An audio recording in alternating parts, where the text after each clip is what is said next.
Welcome to 30 Minutes of Faith. It's our pleasure this week to have Rabbi David Wechsler Azen with us.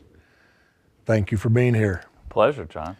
We sort of plugged him in here in a hurry, and he helped us with an opening, so thanks so much. Absolutely. Tell us where you were born and raised. I was actually born in New York, but my parents exited the high life of Manhattan, Upper West Side for New Jersey, and commuter train line. So I grew up in Westfield and Scotch Plains, New Jersey.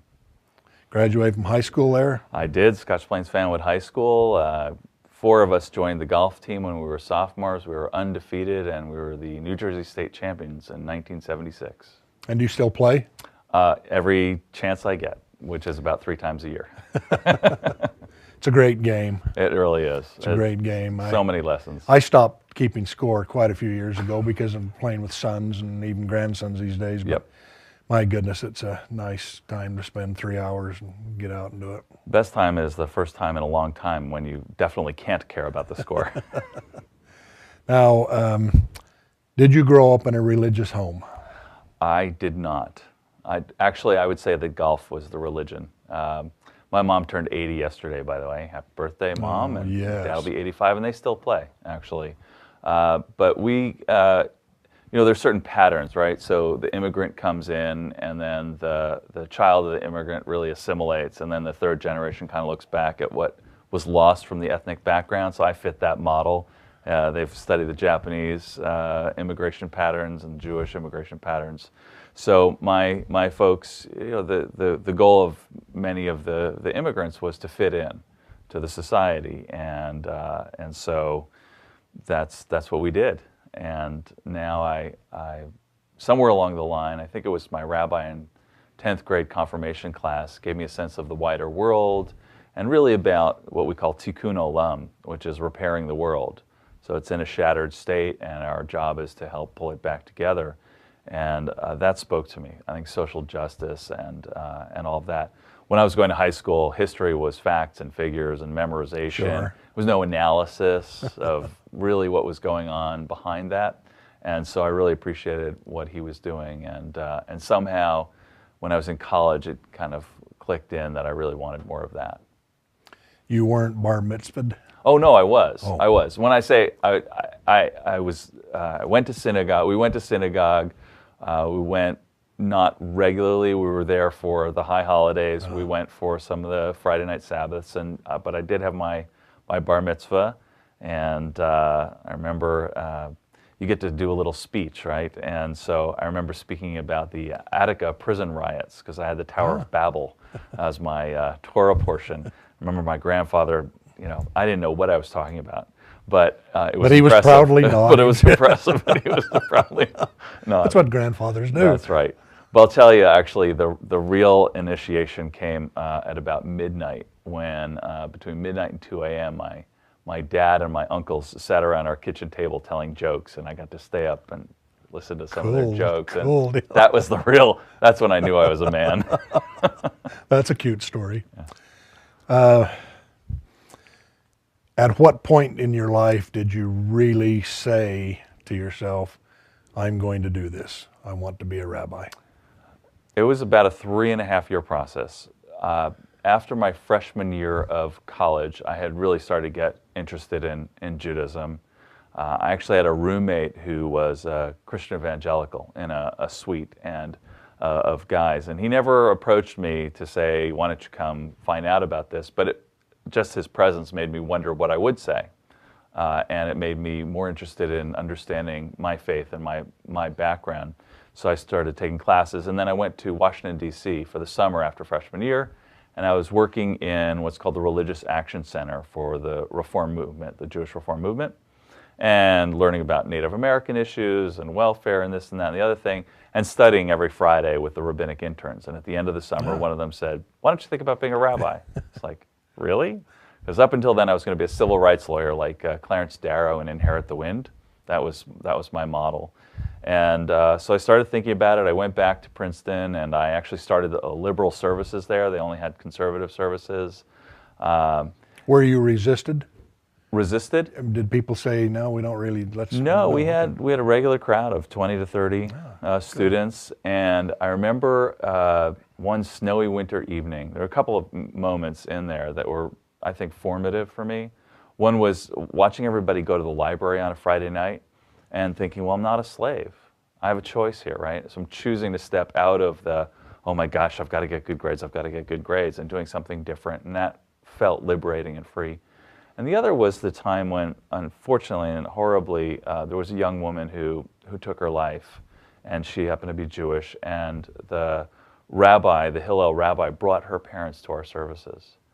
And the notion that that kind of setting could be comforting, and that students who didn't necessarily know the young woman, but were horribly saddened as well, just to be together meant a lot.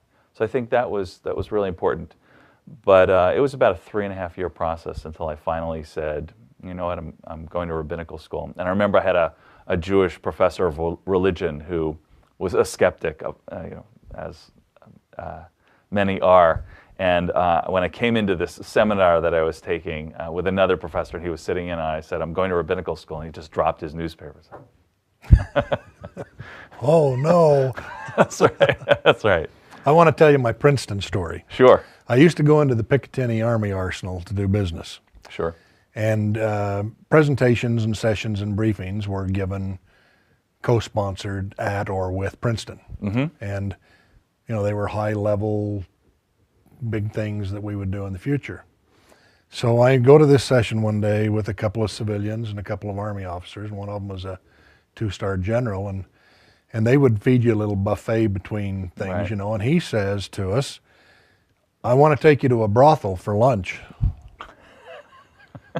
And we're all kind of going, okay. So we get in the car, and I sweated all the way. What was I going to do when I actually Right. got to the front door? Right. So we get there, and as we pull up, we see that it had been a brothel in the 1700s and then turned into a bed and breakfast in 1838 or Right. something. And the sign said, we've been serving food here for 150 years or whatever. And he just laughed and laughed and laughed. He thought that was so funny. He'd gotten us. And he said, not a one of you resisted. I said, I'm taking you lunch to brothel. Y'all just followed me down the road, That's hilarious. It was a funny As deal. soon as you said brothel, I thought, it's a place for broth. Well, it was. So there you go. Anytime the topic of Princeton comes up, that's my Princeton your story. story. Now, how about your children? Tell us about your children. I have 5 children. I have a 21-year-old who has been at Princeton, and he was going to be a junior this year, and started hobbling around, and they found that he had a cancerous tumor. So he's been recuperating and getting better, and he's doing really well. He's on the other side of that. But I'm getting to spend a lot of quality time with him this year, going back to New York where he's getting treated. Wonderful. We've got a 17-year-old who has gotten into his safety schools and is waiting to hear from the other colleges that he'd like to go to. And the oldest one wants to be on the Supreme Court, wants to be Supreme Court Justice. And then Sam wants to be a chemist. He's really interested in chemistry. He almost blew himself up this year. He's very proud of that he survived that. So he's got the mad scientist thing going on. Typical of a 17-year-old. Exactly, but he's great. He's fantastic. And then there's a 14-year-old here, another boy, 3 boys. And Max is great, terrific. He's going into the Civitas program at Rio next year. And then finally got 2 girls. Almost 12 and almost 10, Eliza and Lily. And in our tradition, and I'm sure in yours too, the sign of wealth is your children. Absolutely. It is not your bank account. It is how your children are doing. And on a cruise not too long ago, we were having breakfast with people that we hadn't met till we walked up to the table. They were from Louisville or somewhere, and we got talking about this particular issue. And they had 3 children, and one was at Harvard, and da-da-da-da-da. Yep. And so then he said to me, do you have grandchildren? And I said, I do. And he said, how many? And I said, 20. And he pushed his chair back and said, you are the richest man I've ever known. Nice. It touched my heart. Oh, very nice. And I said to Shauna later, as we were out walking or something, we forget about that. We believe it, We believe with all of our hearts that we have children and Right. grandchildren and we're rich, but nobody had ever said to me, "You're the richest man I know." My father always says that children are the investment and grandchildren are the dividends. He's got it. He's got it. So I'm doing the investment part of my life right now. Now, speak for a minute or two before we go to some of the things you're working on. But you and Rabbi Nancy are teaching and preaching and loving and learning. Congregation Beth Shalom in Carmichael, here in California. And she's just an amazing rabbi. She's a wonderful so privileged woman. to serve with her. She really is. Talented. Yes, yes. She really is fantastic. And she's brought the whole issue of foster youth to the congregation. We're doing 2 emancipation showers for kids who are coming out of the system at age 18 and then are just kind of tossed, onto their own devices. And so one male, one female. And that's just amazing. And she's involved with area congregations together and meeting with clergy to really think about policy issues and just everything. How did you guys come to be? We actually met in school, and then we were friends for 10 years. And we just celebrated 15 years, and it's just wonderful. It's better every day. Fine woman. Yep, I'm very blessed. Fine woman. Very I've blessed. thought a time or two without a good woman, you'd kind of turn into a slug and Absolutely. off you'd go. Now, Well, actually, again, in the Jewish tradition, there is no commandment. I just learned this a couple of years ago when we were in Jerusalem. There's no commandment for women to get married. Really? It's the man who has to leave his father and mother and cleave to his wife because she's okay on her own. It's the man's repair work Amen. depends Amen, on Brother Ben. a woman putting you to the task. And believe me, my growth in the last has just been very accelerated because of her. Now let's talk about some of the things you're doing individually, because you're busy Sure. and involved. Talk to us about in any order you'd like to go. Well, the thing that I've been working on for about 5 years that's really dear to my heart is Fresh Producers. And that came about, it's a roundabout way. I guess I turned into a restless creative spirit. So I had created these greeting cards called the Super in the Natural. And they were amazing medical photography and biological information. Like, we have 126 billion miles of DNA when we're born, ridiculous things like that. And I got them placed at the NIH gift shops, and I was thinking, where would I give charity to? Because I can't just do business. You've got to do it for a higher purpose, right? Which is why my mother says I'm such a great businessman. I'm giving it away before I make it. But at any rate, it's led to really good that'll things. work, yeah. Exactly. So I was thinking, okay, healthy eating would be a good thing. And this was before everything that's coming out about obesity and lack of access to fresh food. So I've gotten a little ahead of the curve and built an organization. We're now in 4 schools and the Sacramento County Youth Detention Facility, and we're helping with the gardens that are there. We're actually putting in garden and greenhouse at the detention facility this coming week. Great. Going to be training those students, those youth who are there, and all studies show that when you get kids who are at risk into a garden, it's calming and it's centering, and they learn science, they learn math, they learn a lot of different things that way. And we're actually writing grants and looking for sponsors so that we can help them create products from their gardens, like salsas or sauces or just salad mixes, things like that, so we can give them job skills. Now we'll run on the TV screen websites and telephone Sure. numbers and things, so we hope our viewers will chime in and get involved. Absolutely. When I was about 16 or 17, a friend of my grandfather, who was probably 70 at the time, said to me, "You'll never be happier than when your hands are in the soil." Oh, that's brilliant. It really is. And, Yeah. and as you know, we've had gardens and the flowers and the roses and all Right. these things. And you can just get out there and be in another world. Well, For good. that's something else that without my wife, I wouldn't be doing this. I mean, first of all, the garden and the chicken, we've got some chickens as well, and, helping out there sometimes. I wouldn't say regularly, but at least it gets me out there. But her cooking, on top of being a rabbi, what she loves to do is feed the family. And she did something with beets and walnuts, and I don't remember, she can't even remember what it was, but it was so delicious, and I said, everybody ought to be able to eat like this, right? That should be a human right.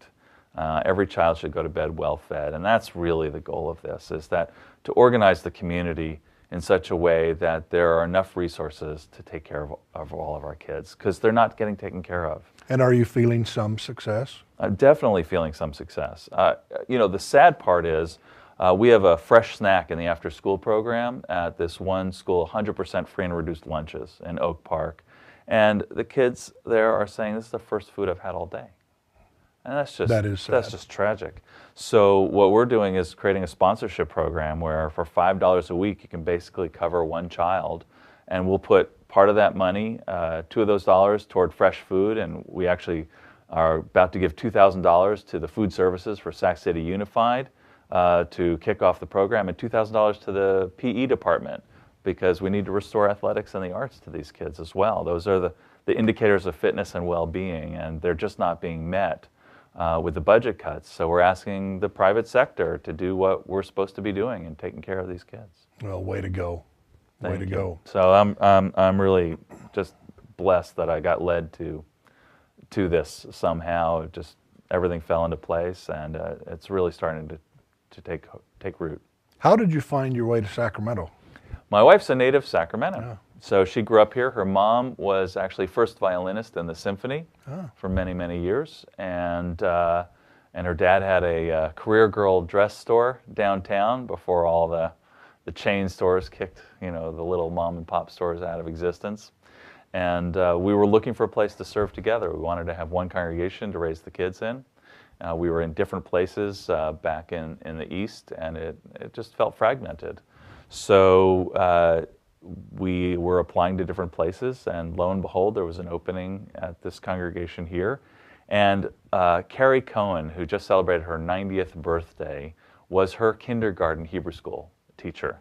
And then was in this congregation, and they were willing to take the leap, and they actually waited an extra year for us because we were having a kid and we weren't ready to move at that point. And so Lily came along, and they just waited, and we moved here when she was just 1 year old, and she'll be almost 10. I wish I could remember the name of the woman one night when we attended. I'll bet it was Carrie. I think it might have been. Yeah. And she led me through every page and every line. And she was a thrill. She is our teacher. She got out of Berlin right in 1939, right before, and ended up in Palestine and worked the land. And she's got pictures of of everything that she was doing. And then she ended up over here, and we're just, she's our teacher. She's the Jewish community's teacher.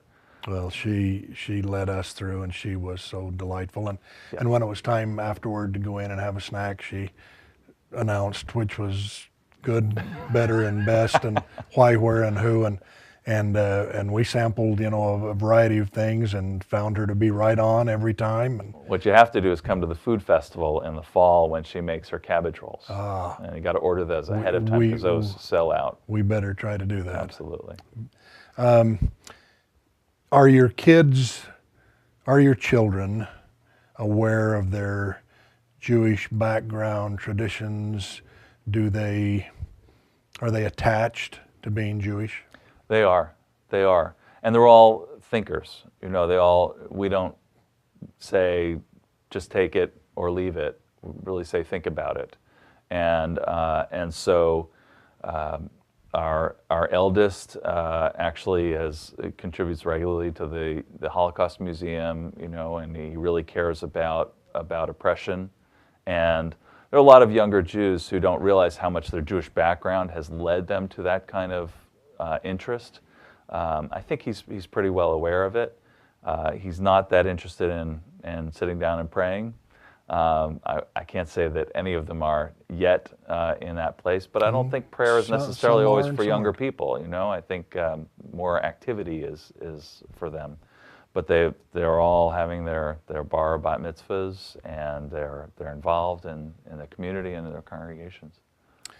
Growing up, we heard all about the Holocaust. We were Jesus was a Jew, and so that made it important to us. Mm-hmm.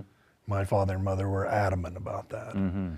And we followed the house of Judah routinely. But not until we went to Dachau, my wife and I, some years ago, and we'd been over visiting the Olympic Village, sort of across the road. I mean, it's just a mile or two away there in Munich, Right. and on the way down there was a big BMW factory, and a whole bunch of other, just the modern world of Germany. And then we pulled into the parking lot and walk up the gravel path, and Right. now start the big photographs and all the other things. And the sense of walking in there and the spirit of what unfolded and all of those other things took me from just sort of a history book learning to what really, really unfolded. And there is a sign there that says never again in about 7 or 8 languages. Yep. And it's a pretty monument sort of thing. And I immediately wanted my picture taken by that. Because it felt that way. And after you've toured the barracks and watched the gun postings and the DMZs between fence lines and barbed wire and trenches and all that other stuff, it just overpowered me. It just overpowered me. We were in Prague for our honeymoon, and we stepped into the Jewish quarter, and my wife just started weeping. She started sobbing. You just don't know what spirits live on, right? And Great we're old connecting Jewish with- cemetery in Prague. That's right. I'll say something that that I've thought about. I haven't really said, and we'll see how it lands. But I tend to think that the Jewish people have turned as a people into the Jesus of peoples. That is, we've suffered for other people's failings, right? So when a leader in Europe in the Middle Ages, the economy wasn't doing well, they had a really convenient explanation. It was the Jews. No matter how much Jews contributed to the society, had helped grease the wheels of the economy, actually, everybody thinks that we're just in it for the money, but we got really smart about money because we couldn't own land in the Middle Ages. We were absolutely prohibited from farming. And so, and because we had Yiddish as a common language and handshake deals, we could actually be the ones who were trading across the borders in medieval Europe.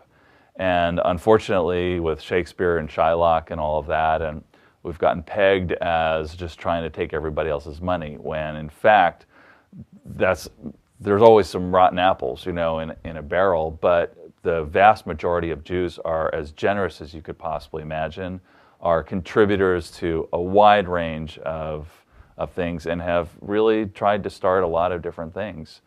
Because we understand that we were told to be a blessing to all the families of the earth. That's what Abraham's mission was, and that's what generations of Jews have taught. And it's the only reason we're still here, is because we've got a mission to be here for.